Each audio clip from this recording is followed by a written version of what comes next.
الزمالك بتكسب بيراميدز وبتقرب قوي من حسم الدوري الاغلى في تاريخ نادي الزمالك. الزمالك اللي عمل ماتش قدام بيراميدز ما عملهوش من فتره يعني قصيره، اللي لعب كذا ماتش حلو الصراحه، بس بيراميدز من اسوأ مطوشه بيراميدز اللي انا شفتها. بيراميدز لو عايزه تبيع الماتش مش هتعمل كده. اول مره هتلاقي يوريتيتش جبان بالشكل والطريقه اللي هو لعب بيها قدام الزمالك ده.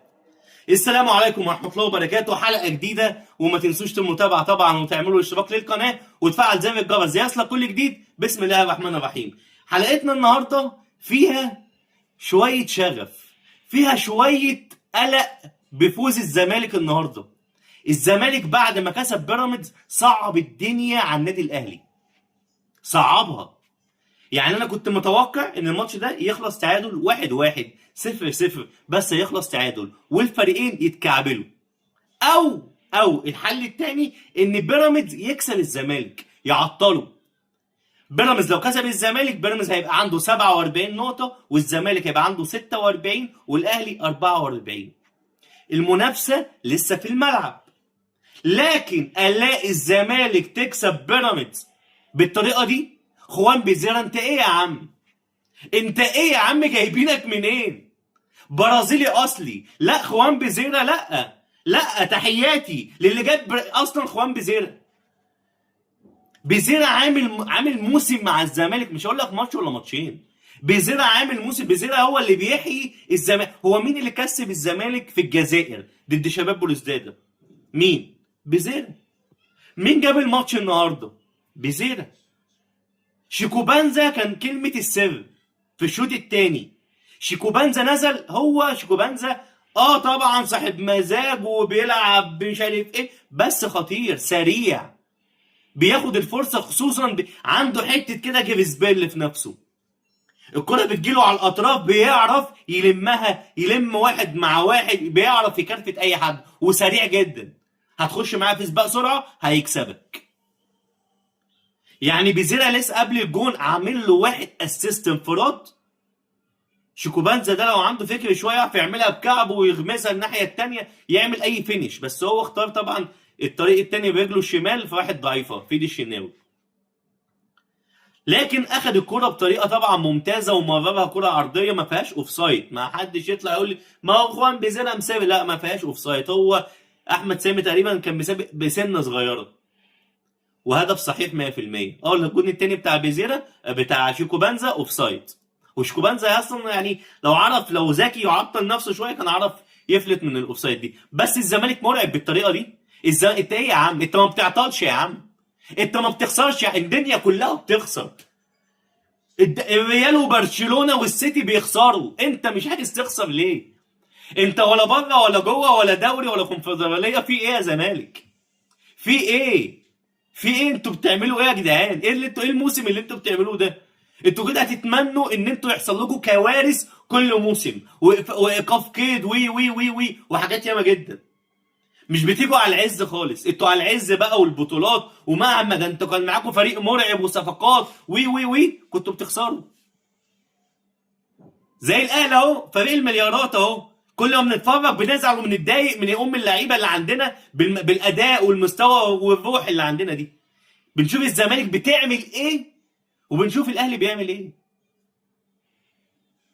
هتحط الاثنين في معادله واحده؟ مفيش سكواد، مفيش استقرار، مفيش فلوس، مفيش. لحد امتى؟ طب انت شايف الدوري خلاص الزمالك بيحسمه 90%. الدوري خلاص الزمالك 49 بونت. بيراميدز خلاص اتجمد عند 44 قد الاهلي 44، وكلهم لاعبين زي بعض اهو، ماتشين في اول 6 ماتشات كلهم لاعبين ماتشين. طب معانا 4 ماتشات باقيين. انا بقول لك الدوري في الملعب، انا بقول لك الاهلي واللعيبه يبقوا رجاله، يا ريت يفهموا والكلام يوصل لهم، يلعبوا بروح وفدائيه وياكلوا النجيله. بيراميدز اللي طبعا ما اعرفش عملت ايه، اتفرج على بيراميدز يوم الاثنين. بيراميدز يوم الاثنين اللي جاي هتموت نفسها. بيراميدز هتعمل المستحيل عشان خاطر تكسب الاهلي او تتعادل. لو مش هتتعادل ده هتلعب على المكسب عشان تلعب افريقيا السنه الجايه. هتعمل المستحيل، هيتشقلبوا. طب ما عملتوش كده ليه مع الزمالك؟ ليه؟ لكن الاهلي فرصه، اكسب يا باشا. 4 متوشه اللي جايين لك دول مفيش فيهم استهتار ولا راحه ولا بالراحه، انت تخش تكسب الاربع متوشه الباقيين دول ومالكش بقى دعوه، يبقى حاجه بقى بتاعت ربنا، ما كسبتش الدوري، عملت اللي عليك عشان تعرف تلعب افريقيا. لكن الزمالك لو انت كسبت الاربع ماتشات دول اللي فيهم ماتش الزمالك عرفت تكسبهم، انا بقول لك سيراميكا اخر ماتش مع الزمالك هتهديك الدوري. خدها مني، سيراميكا لو لعبت الماتش الاخير مع الزمالك والاهلي متفوق وراكب، سيراميكا هتكسب، مش هتتعادل، هتكسب الزمالك وهتديك الدوري. شكرا. لكن بقى نزلنا ومش عارف ايه، والتراب بتاعنا ده بتاع الصوبيا هيجرب خطه ومش عارف ايه بقى، ونلاقوا نفسنا بنتعادل ولا بنخسر. لا بقى، كل سنه وانت طيب. بس ساعتها بقى الدنيا تتقلب، ما هتقعد. عشان احنا لو ما وصلناش افريقيا ونلعب الكونفدراليه دي تبقى كارثه. يعني معاك اعلى سكواد ومعاك اعلى كل حاجه واستقرار، ومعاك طبعا صفقات انت شايفها عامله ازاي، وما توصلش موسم صفري. وكمان يا ريتك يعني صفري وكمان تنزل تبقى المركز الثالث مش الثاني حتى، دي تبقى كارثه. وعندك كاس عالم 2029، انت خلاص اللي جاي ده 27 و28 كمان و27. انت لحد امتى توصل افريقيا وتكسب البطوله امتى عشان خاطر تخش لكاس العالم؟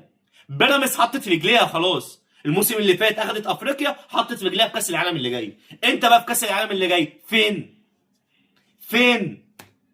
ادي اول سنتين راحوا منك، اول موسمين بيراميدز اخذتها، ودي النهائي مع سان داونز والجيش الملكي، الكسبان فينهم هيوصل. فاضل لك موسمين، الموسم اللي جاي واللي بعده، تلحق اللي انت تكسب بطوله فيهم عشان خاطر تلعب كاس عالم. مستنين ايه بقى؟ انا عايز افهم مستنين ايه. يا ريت لعيبه تفوق، ما نضيعش الدوري، لسه الدوري في ايدينا، ولو الدوري ضاع ما نضيعش، نبقوا في افريقيا ان شاء الله السنه الجايه من ايدينا، عشان خاطر احنا مش هنستحمل، الجمهور مش هيستحمل.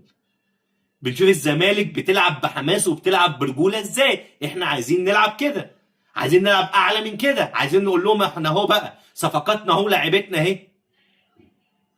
مش عايز اطول عليكم اكتر من كده، يا رب الحلقه تكون عجبتكم، وما تنساش طبعا تصلي على سيدنا محمد عليه افضل الصلاه والسلام الاول في الكومنتات، واشتراكك في القناه، والسلام عليكم ورحمه الله وبركاته.